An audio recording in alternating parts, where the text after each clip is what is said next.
Hello, ladies and gentlemen. I am Hunter, and we're going to be jumping right into Game 2 here. It's going to be on Mutalisk. For those of you who didn't check out Game 1, it's already posted. Game 1 between IdrA, the Zerg player at the bottom position, and Cloud is going to be our Terran player over at the 9 o'clock position on Mutalisk. Oh man, I'm glad I got a nice front row seat for this. I haven't seen these replays. Guess you have to fail 4 or 5 times before you're in trouble. Play, I don't care. Not even exactly sure what IdrA's referring to. Of course you don't. You're the one getting free wins. Yeah, IdrA he's fuming. He's like a kettle, you know, full of boiling water after a game like the one we saw last game. It was a tough match for IdrA on Tal'Darim Altar, where IdrA, I mean, God, I don't want to talk too long about IdrA's style or what IdrA did wrong last game. I mean, we should focus on this one. Go back and watch it. IdrA I mean, he got crushed by a really nice timing window of Cloud. Cloud had siege tanks, he had lots of Blue Flame Hellions, and then he had plenty of Stim Marines to deal with the Mutalisks of IdrA, and other than that, IdrA really just had, you know, a handful of Banelings and Speedlings. It was a really scary timing window for the Terran player. Not a huge timing window necessarily, you know, in case IdrA managed to macro up a larger army.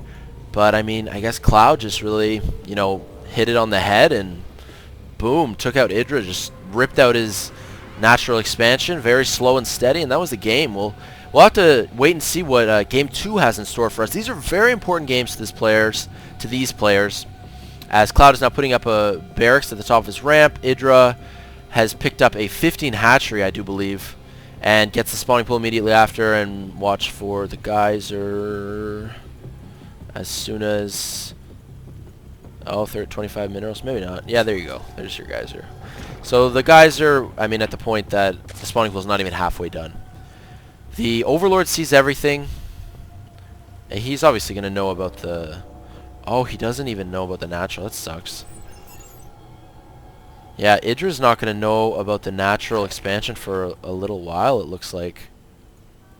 I can't imagine how he would have seen the Overlord. Is just the pattern of the Overlord. Really had no chance of seeing the command center. And this is a very fast command center from Cloud. He's going to set up a bit of a wall up here at the bottom. It helps fight against Speedlings and Banelings, of course. And this is just feigning pressure. I mean, it's almost always... Well, I should say maybe... It's rarely a bad idea to put a bunker up like that. I mean, you just cancel the bunker, you lose, what, 25 minerals? And it forces, what was it, like 6 or 7 drones off the line. And that alone pays for the 25 minerals that you wasted on the bunker. It's just nice to feign pressure like that. I'm going to keep the production tab up. Still just getting drones. How many, what was the initial count for Zerglings? 4 Lings that are going to, a couple of them do take out that SCV. Back at the Terran base, we have the command center just finishing up now, so look to Maynard, what is that, 5 SCVs down, drops a mule down there, and now he's got double SCV production. He's going to be able to, you know, keep neck and neck with the Zerg player. IdrA here has got to figure something out. I mean, his life is on the line here for this tournament livelihood that is. If IdrA loses here, he's out, and that's freaking horrible news for these programmers. This is their bread and butter, you know. Trying to, well, that's not like obviously the only source, but these tournaments very important to these pro players. IdrA very passionate, you know. He had some choice words at the end of the last match and clearly fuming at the beginning of this one. Are we? Oh my God, we're gonna have the, well, what so far is a very similar build: 1 barracks and then 2 fact, followed by more barracks and tech lab for stim pack. This is just about an identical build. Very close to it from last game. Even getting the tech lab on the factory, probably for Blue Flame Hellion. Very interesting. Is IdrA going to have a more appropriate reaction this time around? What is he going to get with his lair tech? I mean, last game he went for the Spires, getting the Baneling Nest now. He's getting Speedling research complete, so we can look at IdrA's vision. And he's very well aware of what's going on. He even knows about the 2 factory. Very important. And Speedlings have their wings now, but it doesn't look like he's going to really attempt much. Another barracks going down. Looking pretty identical. 3 racks, 3 fact. off 2 base with a pretty fast expansion. Spine Crawler going up, just a little added static defense. And Aspire as well. So, IdrA not budging either. Both of these players choosing very, very similar build orders to what they went with last game on another 4-player map.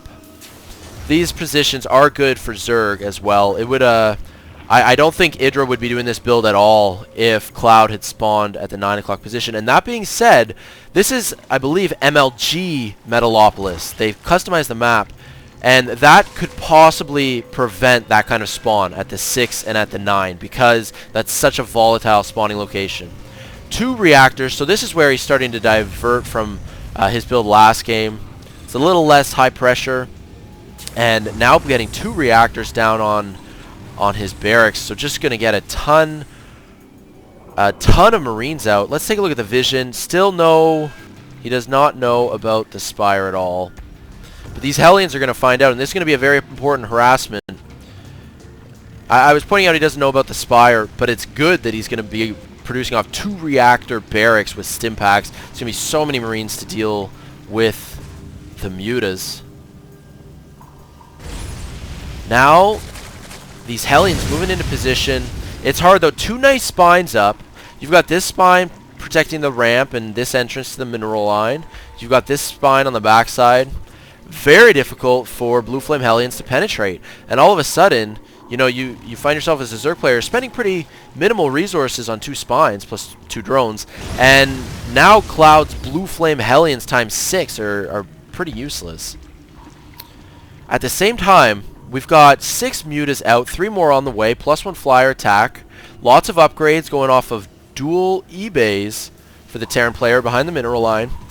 Plus 1 attack, plus 1 armor, of course, for bio. And getting siege mode as well.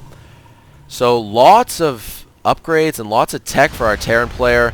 Hellions get a few quick speedling kills, but of course the Hellion speed 4.25 compared to Mutas at 3.75. So yeah, Mutas definitely can't be very effective in open spaces at hunting down those Hellions. I think we're just going to see the next little bit maybe macro up, especially for our Terran player. Like, he's going to actually pick up a 3rd base. So the Terran player looking to turtle pretty hard. I don't know if it's the smartest plan to get a 3rd base right now. I don't know. I'm saying that because the Muta presence is so significant that spreading yourself even further at this stage is just a little risky. But it really, I mean, there's so much more that, there's so many other factors involved, and I'm wondering if even IdrA's going to spot that 3rd base, when he's going to spot it. And but IdrA looking to be in pretty good position right now. He's starting to get his creep spread on. He's getting a hatchery for his 3rd base and also a sort of a manor hatchery, an auxiliary hatchery, if you will. Yeah, just to deal with that extra huge income, because with giant amounts of income you need far more larvae to try to spend it.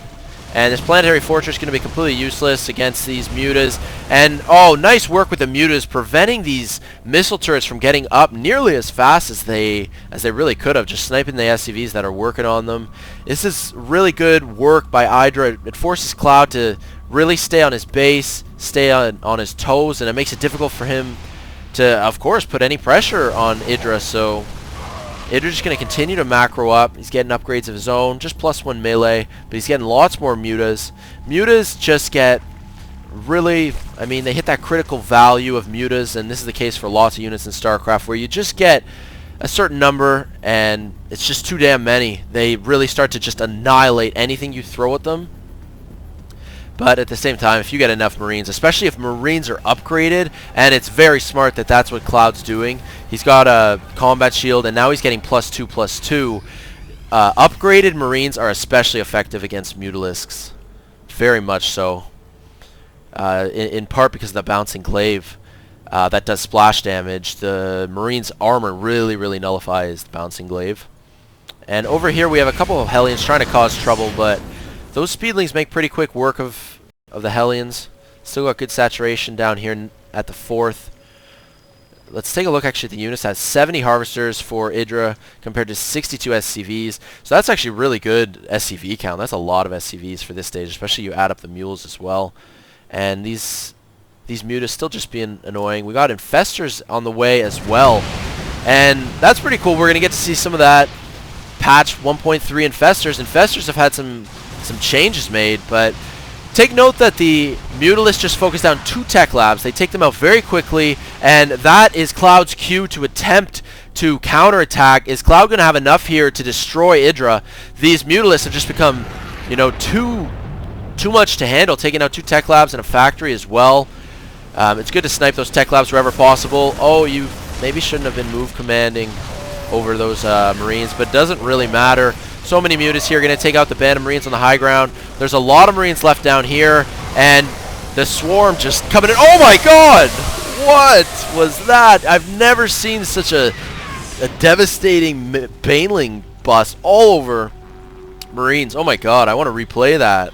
That was crazy. It's just this giant, like, boxed area of acid. Oh, it's freaking devastating. And still a ton of mutas. Still causing trouble in the Terran base. This is looking to be a near impossible situation. This is the point where you sort of say Cloud is going to go all in, or I mean, he's just going to have to GG. Let's take a look at the army supply. Ooh. Yeah, I mean 183 versus 100. It's a pretty tough spot, but who knows? He's playing Terran, right? Who knows what he's capable of? No, I think that's going to be it. I think it's going to be lights out for Cloud. And we're going to actually end up seeing a Game 3. It does appear that way right now.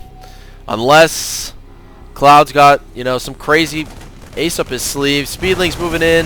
Banelings. Mutas. And, yeah, just everything in sight. Just getting overrun. A lot of damage being done by both players, to be honest. But, yeah, it's looking like 5 base on 3. And there you go. Cloud calls GG. You know, he swallows his pride. IdrA has sometimes a difficult time reaching that G button, but you know, we'll have to see what happens in Game 3. I'm really excited. I have no idea who's going to win this. I hope IdrA does. I'm a fan of his. I'd love to see him, you know, do work at the GSL, but we'll have to wait and see. So let's jump right into Game 3.